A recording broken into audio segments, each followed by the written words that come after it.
alihi wa sahbihi rasulina jema'in.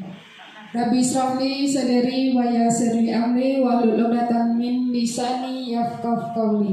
Puji syukur alhamdulillah kita panjatkan kehadirat Allah Subhanahu wa taala karena atas limpahan rahmat dan hidayahnya sehingga pada siang hari ini kita semua bisa berkumpul di Labortik SMA Negeri 1 Sabau yang insya Allah hari ini Bapak Ibu semuanya mengikuti kegiatan IHT atau pembahasan pemanfaatan IFP untuk pembelajaran.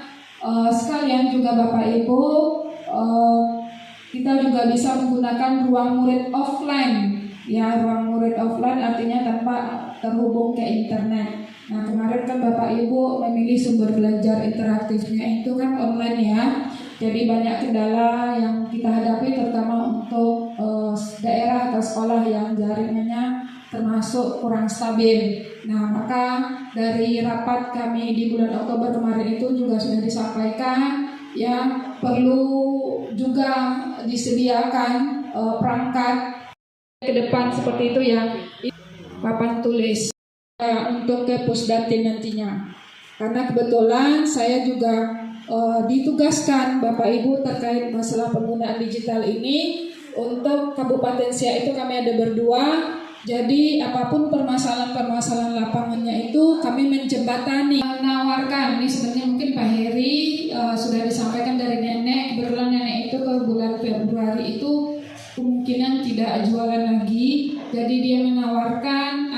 Bu Rini, kalau sebelum dimulai langkahnya sekedar tadi untuk kantin itu misalnya. Jadi untuk informasi dari Pasola tentang tentang kantin belakang. Kita tutup itu, kita lanjut kepada pembahasan yang inti kita, yakni penggunaan aplikasi IFP yang nanti akan disampaikan oleh pemateri 1, 2 dan ada pemateri ketiga. Untuk sesi pertama kita silakan kepada pemateri 1 Ibu Zira untuk menyampaikan apa-apa yang perlu disampaikan pada siang hari ini. Pada Ibu Zira.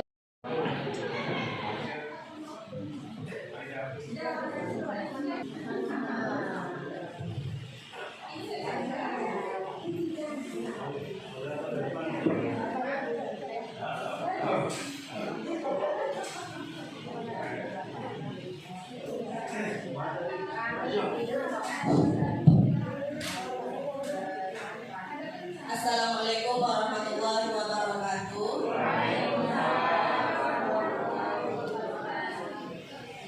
Baik Bapak Ibu, langsung saja ke slide yang ditampilkan di depan. Ini slide-nya tentang pengenalan alat interaktif flat panel atau IFP.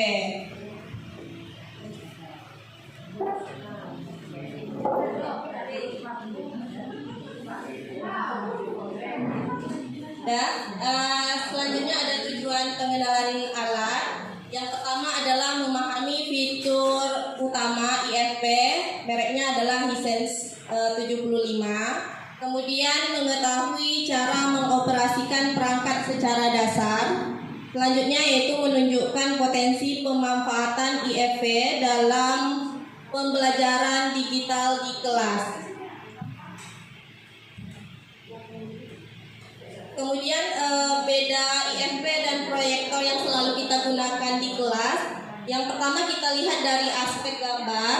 Kalau IFP itu gambarnya lebih tajam 4K. Kemudian tetap jelas di ruang terang, berarti tidak harus gelap seperti infocus atau proyektor. Sedangkan di proyektor itu kurang jelas di ruang terang karena dia membutuhkan ruangan yang gelap. Oke, kemudian untuk interaksi, kemudian ada power kabel, HDMI sama USB cable. Dan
Baterai itu habis.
Dengan ruang murid atau rumah belajar ya.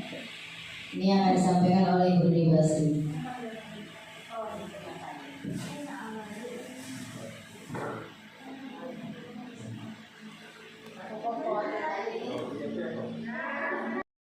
Di download ya, ada, tapi saya sarankan tidak usah Bapak Ibu mendownload karena kapasitasnya besar. Jadi cukup hanya di laptop yang sudah disediakan saja. Jadi laptop ini memang khusus untuk kalau Bapak Ibu artinya melakukan PBM apa, tapi jangan saran tidak ada yang masuk menggunakan bisnis. Cukup Bapak Ibu buka WA-nya, tak apa gitu ya, kirim ya, nanti Bapak Ibu keluar lagi. Ya karena kalau banyak flash disk namanya apa ya, satu perangkat banyak tangan nanti malah apa virus ya. Nah Bapak Ibu, jadi untuk apa salah satu ruang, ini hanya satu ruang. Kenapa satu ruang? Karena kebetulan yang bisa untuk sumber belajar interaktif itu lebih Oke, kita masuk ke materi pembelajarannya. Nah, di sini udah tersedia di komputernya, semua udah lengkap. Kita tinggal pilih sebaran penduduk. Nah, ini tadi sama menjelaskan.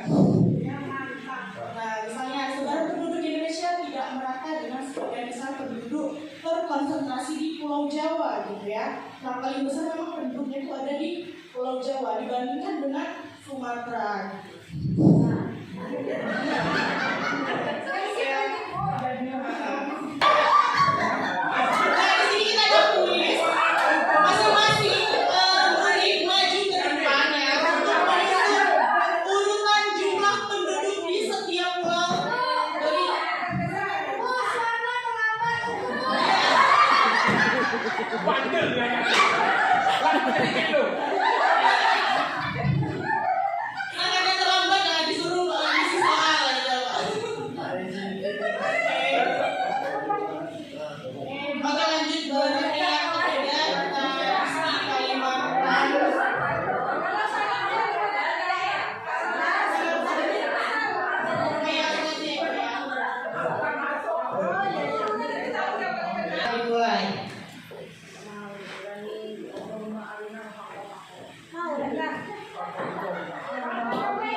Oke, selesai.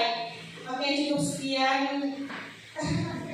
Oke, assalamualaikum warahmatullahi wabarakatuh. oleh dosanya. Kita berikan aplaus untuk dosanya. Dan saya ucapkan terima kasih. Mudah-mudahan nanti Bapak Ibu dengan mencoba dan mencoba terus, insya Allah nanti sebenarnya banyak hal, masih beberapa fitur yang saya perhatikan belum kita praktekkan. Jadi Bapak Ibu masih bisa berlatih, apakah itu secara individu atau berkelompok, silakan nanti menghubungi ya dengan Bu Melati atau Zira Nijam Kobel juga ya Bapak Ibu ya.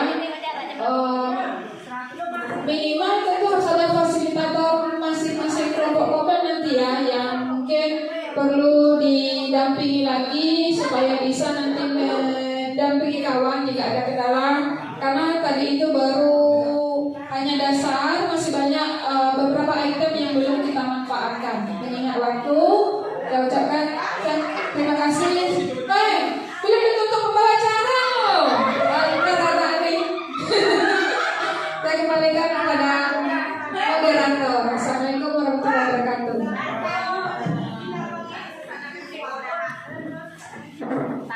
Baik Bapak Ibu, demikian tadi pembahasan kita pada siang hari ini sampai sore hari ini. Alhamdulillah semuanya seru, semangat. Ya mudah-mudahan ada sedikit ilmu yang bisa dibawa. Untuk selanjutnya kita nanti bisa melaksanakan ini atau pemantapan ini pada saat kombel, ataupun ada hal-hal yang mungkin ada waktu kosong, silakan nanti ke sini untuk memantapkannya lagi. Oke baik, apa kita akhiri kegiatan kita pada saat ini dengan ucapan alhamdulillahirabbil alamin. Akhirul kalam, wassalamualaikum warahmatullahi wabarakatuh.